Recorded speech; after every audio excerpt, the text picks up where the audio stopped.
The rain fell in a relentless silver curtain against the grimy window of Professor Alastair Finch's office. It was a fitting soundtrack, he thought, for the final act of a career that had felt, for the last decade, like one long, slow diminuendo. Around him, the spines of countless books on Byzantine iconography, Renaissance fresco techniques, the lost pigments of the ancient world, seemed to sag in solidarity. At 68, his own spine mirrored theirs. He was retiring not with a bang, but with the soft, defeated sigh of a man whose life's work had been meticulously catalogued, footnoted, and filed away into irrelevance. His phone buzzed. A reminder. Thesis review, Layla Karimi, 3 p.m. Ah, yes, the final obligation. Layla Karimi, his last doctoral student, a transfer student from Tehran 2 years prior, quiet to the point of invisibility in seminars, her contributions so softly spoken you had to lean in to catch them, which most never bothered to do. Her chosen thesis topic had made his colleagues in the art history department raise polite eyebrows.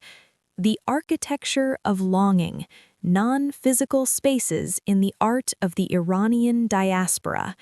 It was theoretical, deeply personal, and perilously close to what the department head, a champion of quantifiable, market-ready scholarship, called lyrical anthropology. Alistair had accepted her as a supervisee out of a sense of duty and perhaps a faint, forgotten echo of his own youthful idealism. He expected a competent, if melancholic, piece of work. He did not expect it to change him. A timid knock, precisely at 3. "Come in, Layla." The door opened, and she entered, a slight figure wrapped in a deep blue cardigan that seemed to swallow her. She carried a battered leather satchel, swollen with papers and books. Her dark hair was pulled back, but a few rebellious curls framed a face of striking solemnity, with eyes the color of dark roast coffee, always observing, always holding something back. "Professor Finch, thank you for seeing me." "The last student standing, Layla. The honor is mine. Please, sit." She did, perching on the edge of the worn visitor's chair. She withdrew a hefty, bound manuscript from her satchel and placed it on the desk between them like a sacred offering. The title page stared up at him. "I've finished the final draft," she said, her voice barely above a whisper. I know it's not a conventional topic. I understand if it's not to the department's taste." Alistair adjusted his spectacles. "My dear, at this stage of my career, I am delightfully free of concern for the department's taste. Let us see what you have built." He began to read, intending to skim the introduction, but within paragraphs he was anchored. Her prose was not the dry academic jargon he was so weary of. It was chingcha, precise, yet profoundly poetic. She wrote of the art of exile not as a study of objects, but of absences. She analyzed contemporary artists who painted not the minarets of Isfahan, but the memory of their silhouette against a specific shade of twilight blue, who sculpted not the Caspian Sea, but the sound of its waves as recalled by a grandmother in a London suburb. She spoke of negative space homes, constructed from scent, from half-remembered lullabies, from the taste of pomegranate molasses that could never be replicated abroad.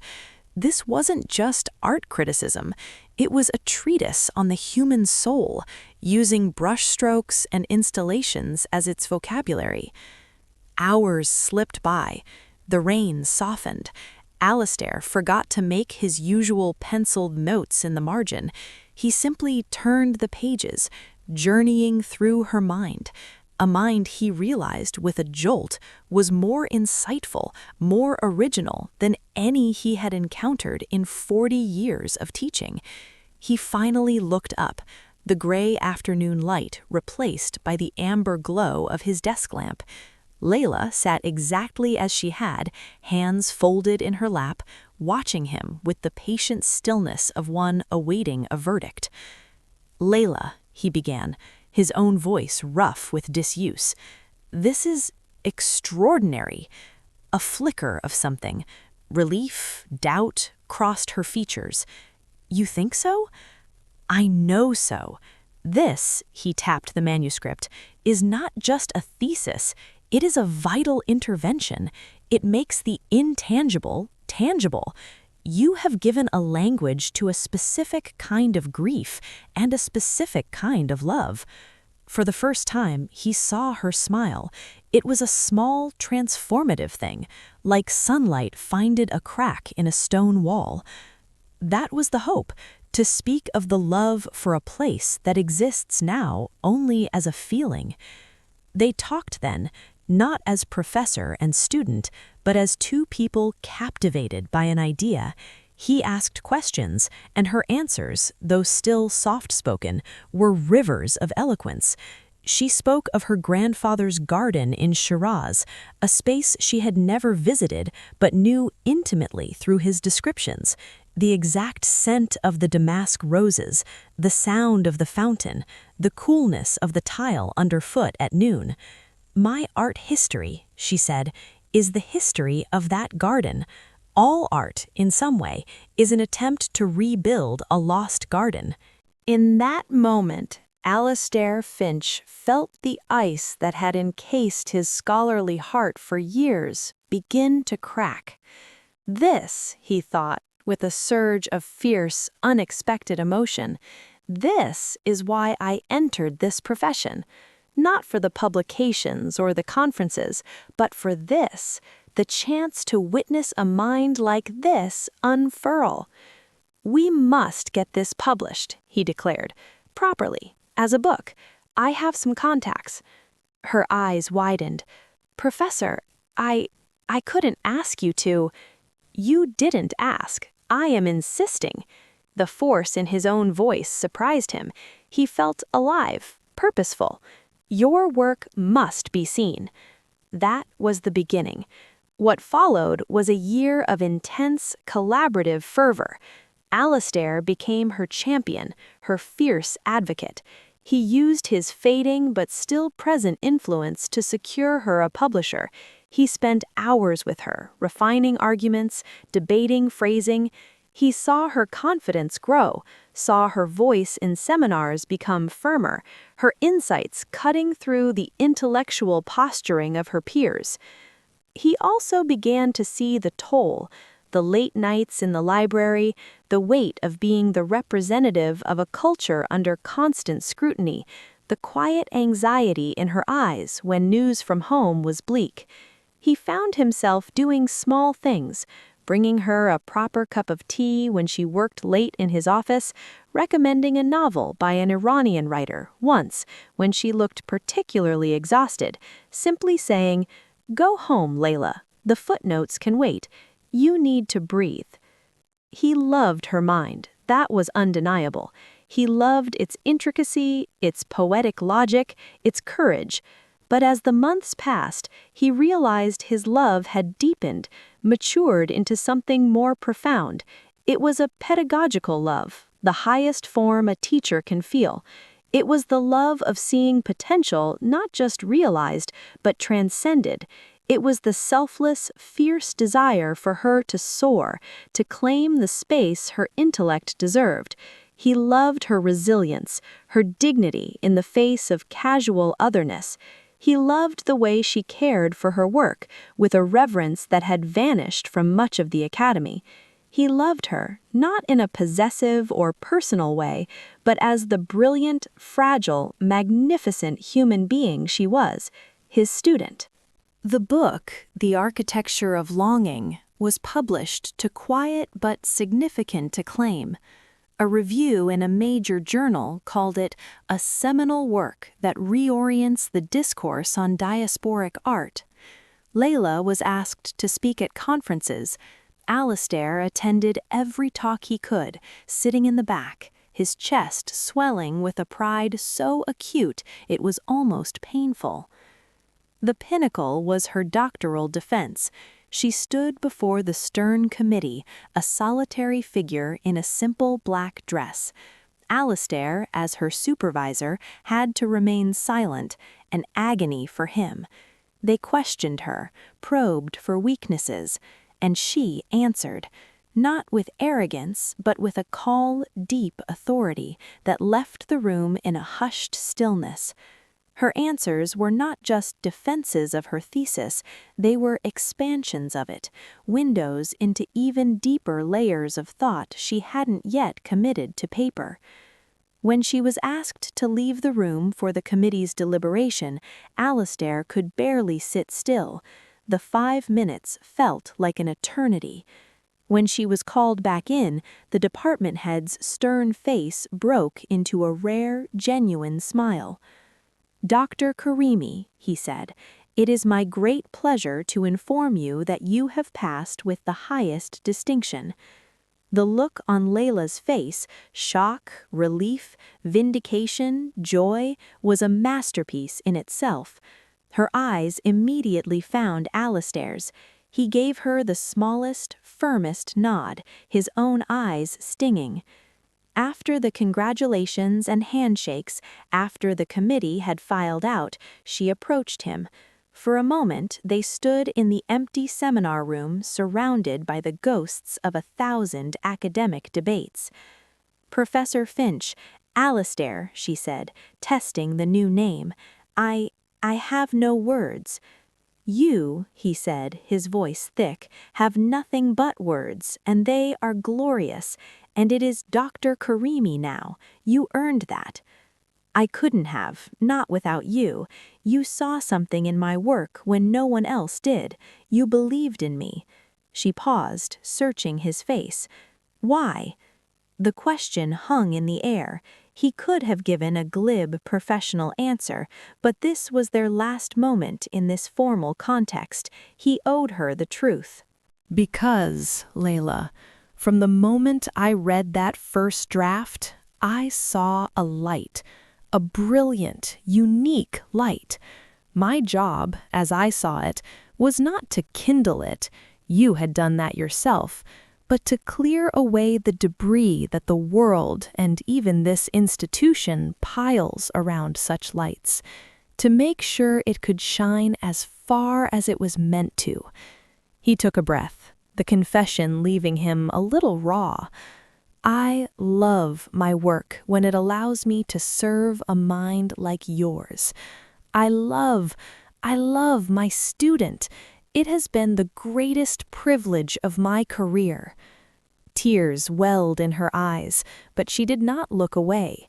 "And I love my teacher," she whispered. It was not a reciprocal platitude. It was a solemn acknowledgement of a debt that went beyond the academic. They did not hug. Their relationship existed in a different register, of shared pages, of glances across a seminar table, of respectful silence. But a bond had been forged, one as solid and intricate as the concepts in her book. At his retirement party a week later, a stuffy affair with cheap wine and stale canapés, Alastair felt the usual mixture of nostalgia and relief. Colleagues gave speeches full of faint praise and inside jokes. He smiled and nodded, already feeling like a ghost. Then Layla stood up. She hadn't been scheduled to speak. A slight awkwardness fell over the room. She walked to the front, clutching a small wrapped parcel. "Professor Finch," she began, her voice clear and carrying now, a voice she had found in his classroom. "Others have spoken of your publications, your tenure, your service. I wish to speak of your listening." "You," he said, his voice thick, have nothing but words, and they are glorious. And it is Dr. Karimi now. You earned that. I couldn't have, not without you. You saw something in my work when no one else did. You believed in me." She paused, searching his face. Why? The question hung in the air. He could have given a glib, professional answer, but this was their last moment in this formal context. He owed her the truth. The room quieted. You listened to the silence around the art. You listened to the spaces between my words when I was too afraid to fill them. You listened for the music in my thesis when others heard only noise. You taught me that rigorous scholarship and deep humanity are not just compatible, they are essential to one another. You taught me to trust my own voice by first being its most attentive audience. She held out the parcel. "This is for you." With slightly trembling hands, Alastair unwrapped it. It was a book, but not hers. It was an old, beautifully bound volume of Rumi's poetry, in Persian with English translation. He opened the cover. On the flyleaf, she had written in her elegant script, "For my teacher, who helped me build a room of my own from the bricks of memory and the mortar of longing, who taught me that the most important architecture is the one that shelters the soul. With gratitude and respect, always, your student, Layla." He could not speak. He simply held the book to his chest and looked at her, hoping his eyes conveyed everything his voice could not. Later, as the party dwindled, he stood by the window, the same window where the rain had fallen a year before. Layla joined him. "What will you do now, with all this free time?" He looked out at the campus, the place that had been his world for so long. It looked different now, less like a prison and more like a stage upon which one magnificent final act had been performed. "He thinks," he said slowly, a new idea dawning, "I will read. I will reread your book. And then I might try to write something myself. Not an academic text, perhaps just reflections on teaching, on listening." He glanced at her. "You've shown me that there are still new spaces to explore."